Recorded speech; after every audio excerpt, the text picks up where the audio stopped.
जय हिंद साथियों, कैसे हैं आप सब। मैं राजा चौधरी एक बार फिर आपका स्वागत करता हूं, आपका अपना YouTube platform KD study by Raja. और आज हम प्रैक्टिस सेट 7 लेकर आए हैं आपके लिए। और आपको पता है कि हम निरंतर आपके लिए प्रैक्टिस सेट लेके आ रहे हैं और आपको 6 प्रैक्टिस सेट मिल भी चुके हैं और इसी क्रम में जो आज का प्रैक्टिस सेट है वो 7 है। जल्दी ही आपके लिए जीएस के प्रैक्टिस सेट और रीजनिंग के प्रैक्टिस सेट भी मिलने वाले हैं।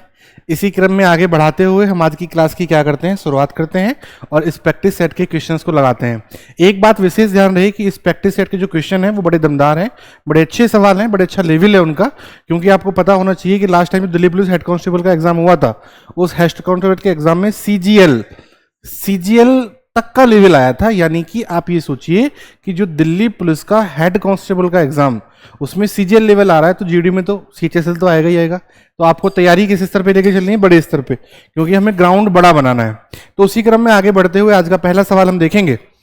आपको दिख रहा है स्क्रीन पर, पहला सवाल लिखा है, a man can type 20 line in 10 minutes and leaves 8% of the space blank in each line. In how much time will he type 23 pages of 40 lines if this time first leave 25% space empty? Question ये कह रहा है कि एक आदमी 10 minute में कर सकता है कितनी लाइन टाइप, 20 लाइन, ठीक है। और प्रत्येक लाइन में 8% जगह खाली छोड़ता है, तो कितने समय में वह 40 लाइन के 23 पेज टाइप करेगा। अगर इस बार पहले से 25%, यहां पे लिख लेना 25% और है ना, और जगह खाली छोड़े, मोर मार्जिन, यहां लिखेंगे 25% मोर स्पेस एम्प्टी। अब क्वेश्चन ये कहना चाह रहा था, क्वेश्चन को बोर्ड पे ध्यान से देखेंगे कि जो एक आदमी है वो 10 मिनट में कितनी लाइन टाइप करता है, 10 मिनट में टाइप करता है मेरे भाई 20 लाइन। तो वो 1 मिनट में कितनी लाइन टाइप करता होगा, वो 1 मिनट में टाइप करता होगा कितनी लाइन, 2 लाइन। क्वेश्चन ने कहा वो 8% जगह खाली छोड़ देता है, एम्प्टी। तो आपकी समझ में यह आना चाहिए कि वो 92% क्या करता होगा, फिल करता होगा, भरता होगा। तो हम यहां कह सकते हैं कि 1 मिनट की जो उनकी काम करने की क्षमता है, एफिशिएंसी है, वो कितना है, 1 मिनट में 2 लाइन का कितना, 92%। क्लियर। अब हमसे कहा 40 लाइन के 23 पेज टाइप करने हैं, बिल्कुल करवाएंगे सर, 40 लाइन के 23 पेज। और इस बार पहले से जितनी जगह वो पहले छोड़ता था उससे भी 25% ज्यादा, यानी कि जो 8 है वो अपने आप का 100% है, इससे भी 25% ज्यादा। तो आप डायरेक्ट इसका 125% निकाल दीजिए। 25 पंजे 125, 25 चौके 100, 4 दूनी 8 और 5 दूनी 10। अब वो खाली छोड़ेगा 10, तो मेरे भाई भरेगा कितना, 90% वो करेगा फिल। तो उसे 40 लाइन के 23 पेज लिखने हैं और 90% जगह भरनी है। और 1 मिनट में काम करने की क्षमता जो है वो 2 लाइन का कितना है, 92%, 2 लाइन का 92%। तो आप काटेंगे 23 चौके 92, 4 दूनी 8 पंजे 40 और 90 पंजे कितने होते हैं, 45। यानी कि आप कह सकते हैं 450 मिनट लगेंगे उस व्यक्ति को ये काम करने में। तब इस सवाल को हम क्या कर सकते हैं, सॉल्व कर सकते हैं। समझ में आया? मुझे उम्मीद है जो मैं समझाने का आपको प्रयास कर रहा हूं वो आपकी समझ में आया भी होगा। अगले क्वेश्चन की तरफ चलते हैं। Question number 2। क्वेश्चन नंबर 2 ये लिखा है कि ए और बी किसी काम को 12 दिन में कर सकते हैं। ए अकेला 8 दिन तक काम करता है और बी बचे हुए काम को अकेले 20 दिन में कर देता है, ठीक है। तो बी अकेला पूरा काम करने में कितना समय लेगा, चलिए देख लेते हैं। क्वेश्चन ने कहा ए है, ए के साथ कौन है, बी। ये किसी काम को 12 दिन में करते हैं। ए जो है वो काम करता है केवल 8 दिन तक और बी जो काम करता है वो 20 बचे सब मिलाकर कितने दिन में, 20 दिन में कर देता है। तो आप यहां एक चीज देखेंगे, ए को काम करना था 12 दिन लेकिन किया 8 दिन, तो ए ने 4 दिन कम काम किया। और बी को करना था 12 दिन, बी ने किया 20 दिन, तो बी ने 8 दिन ज्यादा किया। तो जितना काम ए 4 दिन में करता होगा, बी उतना ही काम 8 दिन में करता होगा। ये तो ये दोनों की क्या है, कार्यक्षमता बराबर है। ए का 4 दिन का काम बराबर है बी के 8 दिन के। 4 एकम 4, 4 दूनी 8। तो अगर आप ए बटे बी लिखेंगे, जब दो बराबर की चीजों को बटे में लिखते हैं तो उनकी न्यूमेरिक वैल्यू क्या हो जाती है, चेंज हो जाती है। तो 2 और 1 3, 3 है और क्वेश्चन ने लिखा है कि 12 दिन में कर देते हैं, तो 12 टोटल वर्क निकाल लो यहां पे। टोटल वर्क आ जाएगा 12 गुणा 3, कितना आ जाएगा 36 यूनिट। तो क्वेश्चन ने कहा बी अकेला पूरे काम को कितने दिन में करेगा, तो बी अकेला 36 यूनिट वर्क है, बी रोटी खाता है एक, तो एक एक करके बी को कितने दिन लगेंगे, बी को केवल लगेंगे 36 दिन मेरे भाई, और बी का आंसर आ जाएगा 36 डेज। मुझे उम्मीद है जो मैं समझाने का प्रयास आपको कर रहा हूं आपकी समझ में भी आ रहा है। ठीक है, आगे चलते हैं। बड़े अच्छे सवाल हैं, बड़ा अच्छा लेवल है, और ये बड़े अच्छे अच्छे सवाल पेपर में आते रहते हैं। अब ये सवाल आपके सामने स्क्रीन पर दिख रहा है, बड़ा अच्छा सवाल है। देखिए क्वेश्चन ये कहता है ट्रेन के पीछे से एक बंदूक से गोली चलाई गई। ट्रेन के पीछे से एक बंदूक से गोली चलाई गई। गोली की आवाज ड्राइवर को गार्ड से 1/2 मिनट बाद सुनाई देती है। ट्रेन की लंबाई ज्ञात करो यदि ट्रेन और हवा की गति क्रमशः 60 किलोमीटर प्रति घंटे और 1100 मीटर प्रति मिनट हो। तो सबसे पहले तो आपको यह देखना पड़ेगा कि जब ट्रेन के पीछे से गोली चलाई गई और वो गार्ड से 1.5 मिनट बाद ड्राइवर तक पहुंची, तो आप यहां बिल्कुल एक बात समझ रहे होंगे कि ये ट्रेन है, जब पीछे से गोली चली तो जाहिर सी बात है हवा उसी की तरफ चल रही थी जिस तरफ ट्रेन चल रही थी। अगर हवा रॉन्ग साइड से होती तो जब ट्रेन चल रही है और हवा उसकी रॉन्ग साइड से आ रही है तो कभी भी आवाज पीछे से आगे पहुंचेगी नहीं। तो हम कह सकते हैं कि जिस तरफ ट्रेन जा रही थी उसी की तरफ हवा चली और दोनों का डायरेक्शन कैसा हो गया, सेम। अब आपको अगर सवाल करना है तो आपको ये दोनों बातें सेम करनी पड़ेंगी। या तो इन्हें आप मीटर पर मिनट में कर लो, मीटर प्रति मिनट है ये, यहां पे मीटर पर मिनट, या फिर आप इसको किलोमीटर प्रति घंटे में कर लो। तो हम वो काम करते हैं जो हमारे लिए आसान होता है। हमारे लिए किलोमीटर को मीटर बनाना आसान था। 60 किलोमीटर में मेरे भाई 60,000 मीटर होते हैं, और 1 घंटे में 60 मिनट, तो ये हो गया 60 एकम 60, 1000 मीटर पर मिनट। ठीक है, ये किसकी है, ट्रेन की। अगर मैं बात करूं साउंड की, हवा की, हवा है कितनी 1100 मीटर पर मिनट।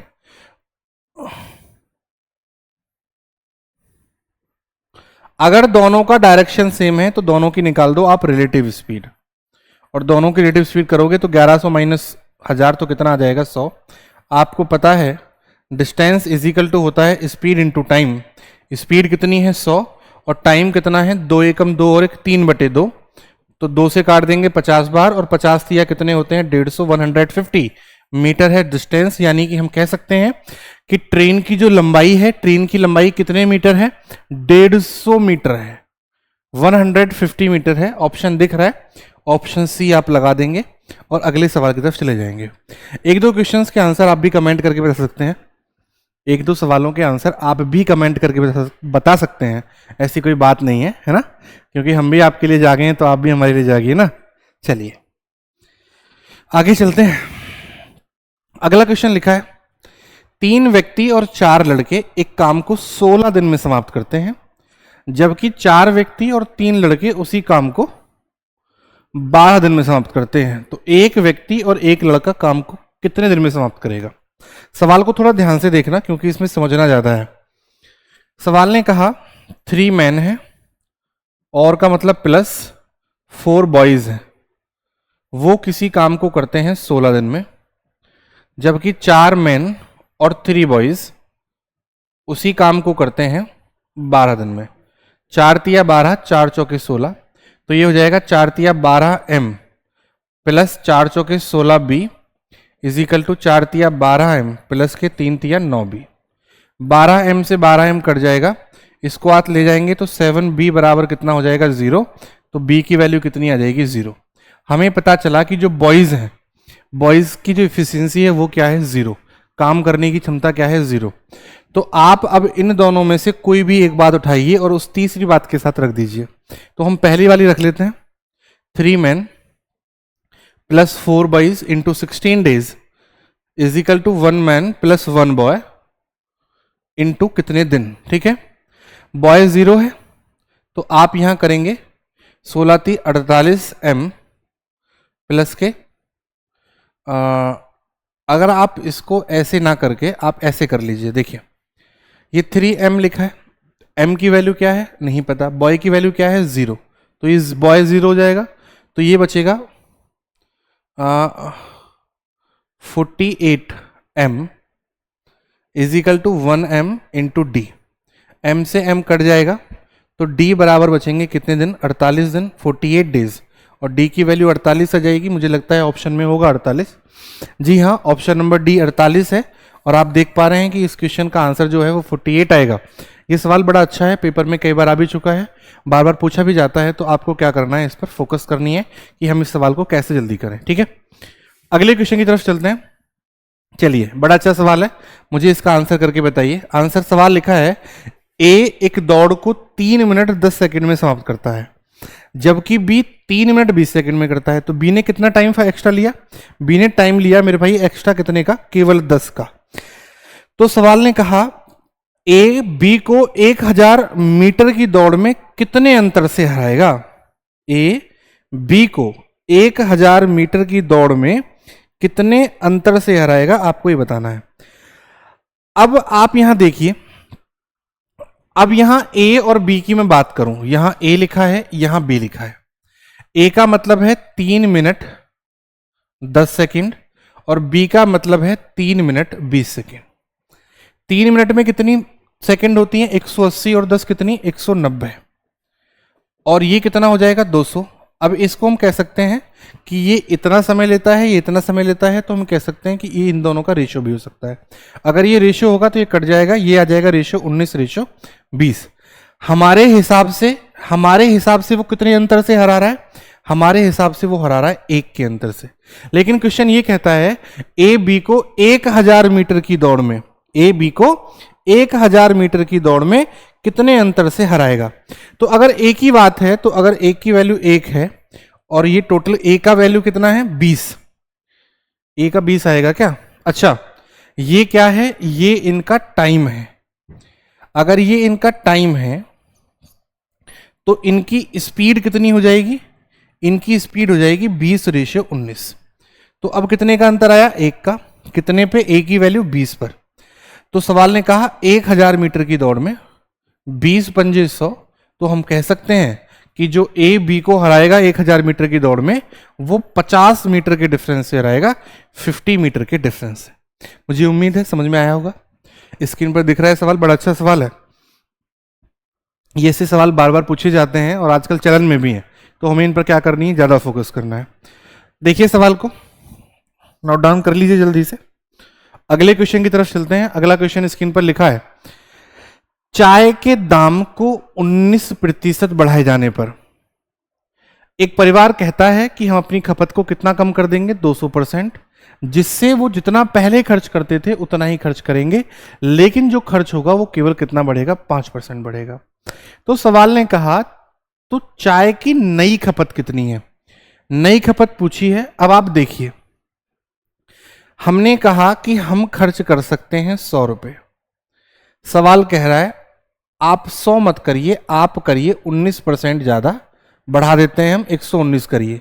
हमने कहा भाई साहब हम 119 तो किसी कीमत पे नहीं कर सकते, हम कितना कर सकते हैं, केवल 105 खर्च कर सकते हैं। तो हम अब कितना कम खर्च करेंगे, हम खर्च करेंगे 14 कम। पहले से 105 किया, 119 से 14 कितने पे, 119 से। अब ये 14/119 लिखा है। आप अब एक चीज देखिए, मैंने इसको काटा, 7 दूनी 14, 7 एकम 7 और 7 सत्ते 49, ये आ गया 2/17। अब क्वेश्चन ने हमसे कहा कि वह अपनी खपत 200 ग्राम कम कर देता है। कितने ग्राम कम कर देता है, 200 ग्राम। अगर 17 ओरिजिनल वैल्यू है तो वह 2 क्या कर देगा, कम कर देगा, और वो 2 कम कर देगा क्योंकि 200 ग्राम कम कर दी, 2 कम कर देगा, तो जो न्यू वैल्यू हो जाएगी, न्यू वैल्यू कितनी हो जाएगी, न्यू वैल्यू हो जाएगी मेरे भाई 15।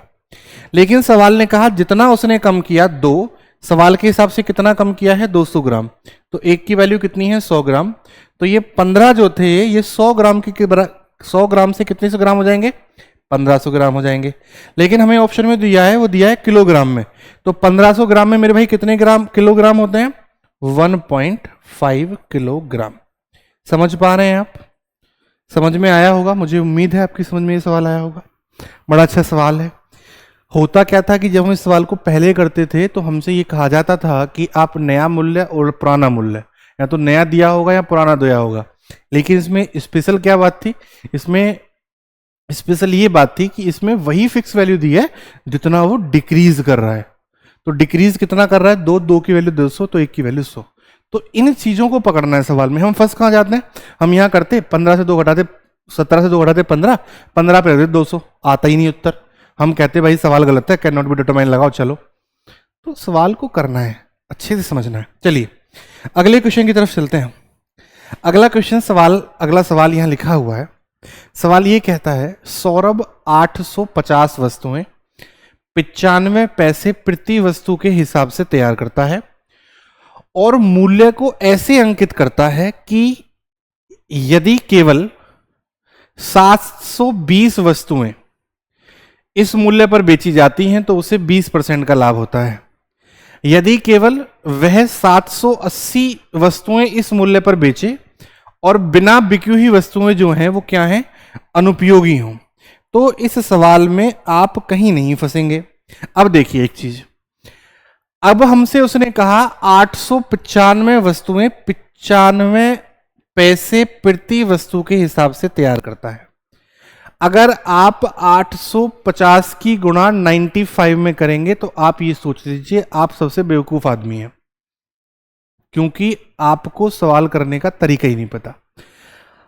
अब आप एक छोटी सी कॉमन वाली बात सोचिए कि अगर हमने कोई चीज खरीदी तो हमें, मान के चलिए मैंने टी शर्ट पहन रखी है, आपको सर कितने रुपए की है, तो आपको क्या करना है इसके रुपए से? आपको थोड़ी पहननी है। मैं कहूं अरे सर ये घड़ी कितने रुपए की आपके हाथ में बंधी है, आपको कौन सर मैं आपको दे थोड़ी रहा हूं कि आपको बांधनी है, कौन से रुपए की है। लेकिन हम इतना जरूर कह सकते हैं कि जब आपने कोई चीज खरीदी होगी तो आपने दुकानदार को उसका 100% पेमेंट किया होगा, तभी दुकानदार ने आपको उसको दिया होगा। क्योंकि आप पेमेंट नहीं करते तो आपको वो वस्तु नहीं मिलती। तो हम ये कह सकते थे कि 850 वस्तुओं का, आर्टिकल का जो कॉस्ट प्राइस है वो कितना है? 100%। अब 100% है, लेकिन उसने क्या किया, वह केवल 720 वस्तुएं बेचेगा तो प्राइस जो है वो 20% क्या हो जाएगा? इंक्रीज हो जाएगा। तो हमारा प्राइस कितना हो जाएगा? 120। अगर 120 जो है वो 720 के इक्वल है तो हम एक यूनिट निकाल सकते हैं, 1% निकाल सकते हैं। लेकिन सवाल कह रहा है आप इसी मूल्य पर बेच दीजिए कितनी वस्तु? 780। समझ पाए? आप काटिए इसको, 12 छिंग 72 होता है, 13 छिंग 78 होता है, 130%। अब ये आ गया 130%। खरीदी कितने पे था? 100% पे। तो प्रॉफिट कितने परसेंट का हुआ? प्रॉफिट हुआ मेरे भाई 30% का। ऑप्शन दिख रहा होगा, ऑप्शन नंबर सी लगाइए और आंसर कर लीजिए। लेकिन अगर आप इस सवाल को बेसिक से करेंगे तो आप ये सोच लीजिए आप 1 मिनट तो यहीं लगा देंगे। 850 गुणा 95, पता चला 1 मिनट से भी ज्यादा लग गई। लेकिन सवाल को करने में 40 सेकंड मिलते हैं, तो इतना समय आपको वेस्ट नहीं करना। आप जाइए, सवाल उठाइए, टिक मारिए और आगे निकल जाइए। क्लियर है? चलिए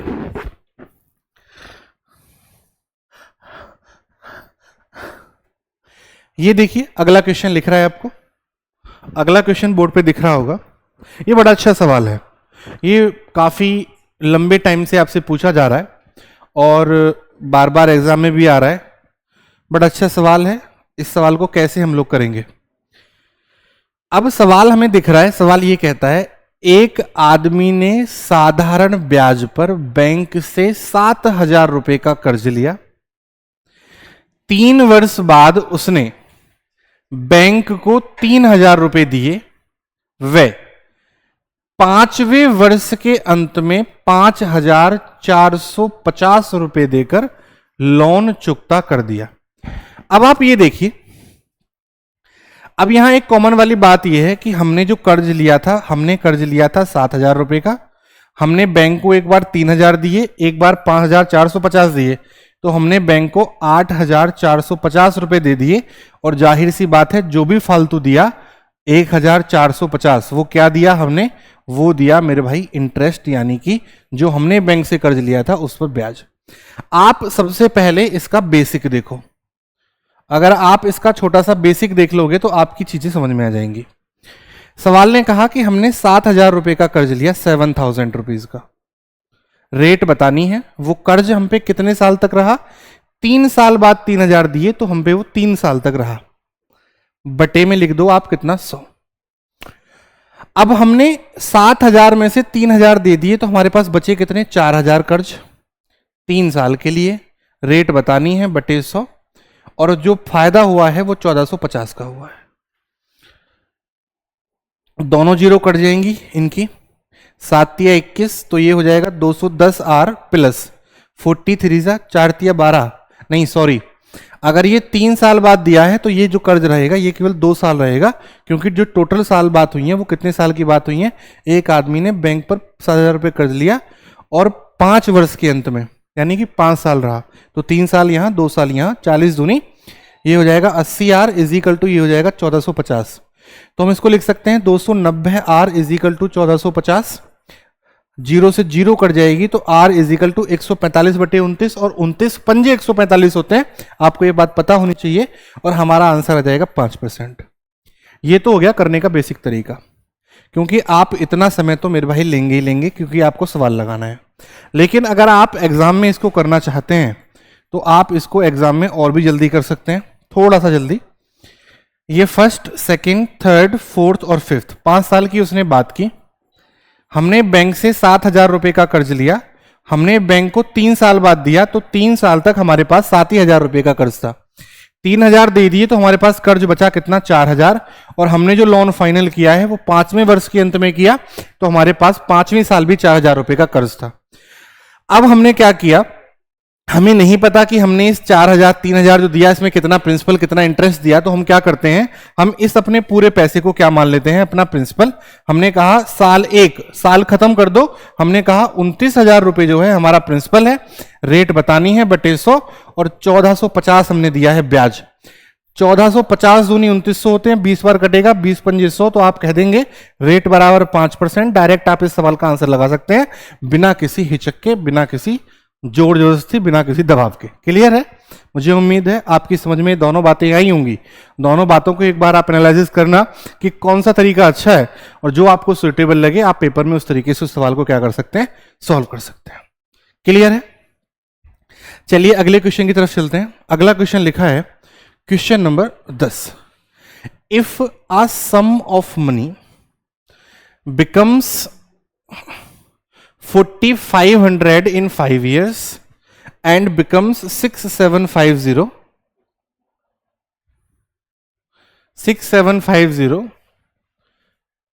in 10 years, then find the sum.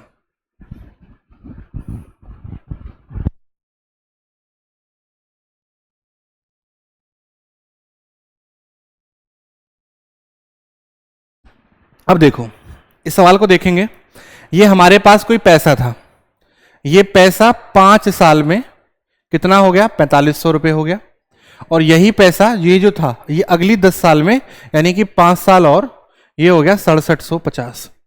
आप इसको क्या कर लो, रेशो में चेंज कर लो, 2,250 दूनी 4,500 होते हैं, और 2,250 दिया 6,750 होते हैं। क्यों किया ऐसा, क्योंकि हमें यहां पर नहीं पता कि पी कितना है, और पी निकालना है तो पैसा बढ़ा कितना, 3/2 गुना, और जो पहली वैल्यू होती है आप उसको मान लीजिए कि यहां से हमारा पैसा बढ़ना शुरू हुआ, क्योंकि हमें नहीं पता था इसकी वैल्यू कितनी है, तो हम लिख देंगे फर्स्ट टर्म 4,500, 3 से कटेगा 1,500 बार, और 1,500 दूनी कितने होते हैं, 3,000, तो आप कह देंगे कि जो हमारा प्रिंसिपल था, जो हमारा मूलधन था वो 3,000 रुपए था। ऑप्शन नंबर सी आप लगा दीजिए, और अगले सवाल की तरफ आप क्या कर दीजिए, मूव कर दीजिए। समझ में आ रहा है, समझ पा रहे हैं कि नहीं? चलिए अगले क्वेश्चन की तरफ चलते हैं। क्वेश्चन नंबर 10, क्वेश्चन नंबर 10 ये कहता है कि किसी माली के पास 44 सेब के, 66 केले के और 110 आम के पेड़ हैं। वह उनको पंक्तियों में इस प्रकार लगाना चाहता है कि प्रत्येक पंक्ति में एक ही प्रकार का पेड़ हो, वह सभी पेड़ों की संख्या भी, पंक्ति में सभी पेड़ों की संख्या भी क्या हो, समान हो। न्यूनतम पंक्तियां ज्ञात कीजिए। अगर आपको कोई चीज इक्वल करनी है, ये सवाल किस चीज का है, ये सवाल एलसीएम एचसीएफ का है, और आपको ऐसे किसी भी उसमें सवाल में अगर कॉमन बात पूछी जाए तो आप जाइए एचसीएफ पे। हम यहां क्या लिखेंगे, ये एप्पल के पेड़ हैं, ये बनाना के हैं, ये मैंगो के हैं। 44 एप्पल के हैं, 66 बनाना के हैं और 110 किसके हैं, आम के हैं। अब आपको यहां ये दिख रहा है कि भाई इतने इतने पेड़ हैं, कोई दिक्कत नहीं, इनका एचसीएफ निकालना है। तो आप इसमें एचसीएफ में क्या करिए, इसको देखिए, ये 22 दूनी 44 होता है, ये 22 तिया 66 होता है और ये 22 पंजे 110 होता है। यानी कि इसके फैक्टर में तीनों में हमें क्या कॉमन दिखा, तीनों में दिखा 22 कॉमन। तो हम कह सकते हैं कि सर इसका जो एचसीएफ होगा वो 22 होगा। न्यूनतम पंक्तियां पूछा है तो 22 की 2 पंक्तियां लगाएगा तो 44 पेड़ हो जाएंगे, 22 की 3 पंक्तियां लगाएगा 66 पेड़ हो जाएंगे, और 22 की 5 पंक्तियां लगाएगा तो पेड़ खत्म हो जाएंगे 110। तो हम कहेंगे न्यूनतम पंक्तियों की संख्या कितनी है, 5 3 8 और 10। ऑप्शन लगा दीजिए, ऑप्शन नंबर बी, और अगले सवाल की तरफ क्या कर दीजिए, मूव कर दीजिए। मुझे उम्मीद है आपकी समझ में मैं जो समझाने का प्रयास कर रहा हूं वो चीजें समझ में आ रही होंगी, और ऐसे ही अच्छे अच्छे सवाल हम आपके लिए लेकर आ रहे हैं।